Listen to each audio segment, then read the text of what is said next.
သုံးနှစ်ဆက်တိုက်ပရီးမီးယားလိဂ်မှာဒုတိယနေရာနဲ့ရာသီသိမ်းခဲ့ရတဲ့အာဆင်နယ်အသင်းဟာဒီနှစ်ရာသီမှာတော့ပရီးမီးယားလိဂ်ရဲ့ရှေ့စွမ်းအတည်ငြိမ်ဆုံးအသင်းဖြစ်ရပ်တည်နေပါတယ်။လီဗာပူး၊ချယ်ဆီ၊မန်ချက်စတာစီးတီးတို့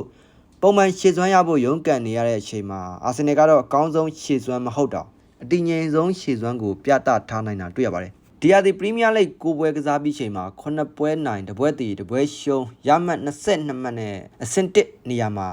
ရပ်တည်နေပါတယ်။ပြီးခဲ့တဲ့နှစ်တွေအတွင်းမဟာပြိုင်ဘက်တွေဖြစ်ခဲ့တဲ့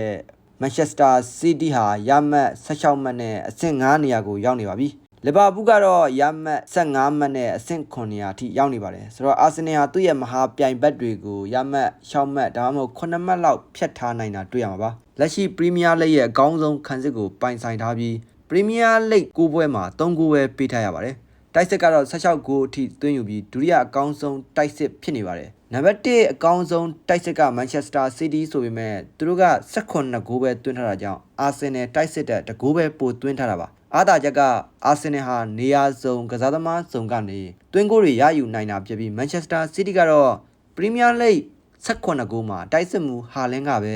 7ဂိုးထိသွင်းယူထားတာတွေ့ရပါတယ်ဒါကြောင့်ဟာလန်ဂိုးပေါက်ပြောက်တာနဲ့မန်ချက်စတာစီးတီးတိုင်ပတ်တာကိုကျွန်တော်တို့မြင်ခဲ့ရပါတယ်ပြီးခဲ့တဲ့အက်စတွန်ဗီလာနဲ့ပွဲမှာဒီချက်ကိုကျွန်တော်တို့ထင်ထင်ရှားရှားတွေ့ခဲ့ရတာဖြစ်ပါတယ်ဟာလန်ဂိုးမသွင်းနိုင်ခဲ့ပါဘူးမန်စီးတီးလည်းအက်စတွန်ဗီလာကို1-0နဲ့ရှုံးသွားပါတယ်ဒီလိုရှင်နေတွေမှာအာဆင်နယ်ကအပြည့်အဝအသုံးချထားနိုင်တယ်ဆိုတာကိုတော့အတိမတ်ပြုရမှာဖြစ်ပါတယ်ဒါကပရီးမီးယားလိဂ်ဖြစ်တဲ့အတွက်အာဆင်နယ်ဟာဆူဖလားရရှိသွားပါလိမ့်မယ်လို့တော့တထိချပြောဖို့ခက်ခဲပါသေးတယ်ဒီတစ်ပတ်မှာတော့အာဆင်နယ်ဟာဘန်လီနဲ့ကစားရမှာပါဘန်လီကပရီးမီးယားလိဂ်9ပွဲကစားပြီး3ပွဲနိုင်1ပွဲတည်5ပွဲရှုံးထားတာတွေ့ရပါတယ်ဆိုတော့ရမှတ်10မှတ်နဲ့ပရီးမီးယားလိဂ်ရဲ့အမှတ်ပေးစရာအဆင့်16မှာရှိနေတာပါနှစ်သင်းရဲ့ထိပ်တိုက်တွေ့ဆုံမှုအဆင့်လာကိုပြန်ကြည့်မယ်ဆိုရင်လည်းနောက်ဆုံး10ပွဲမှာဘန်လီကတပွဲပဲနိုင်ထားပြီး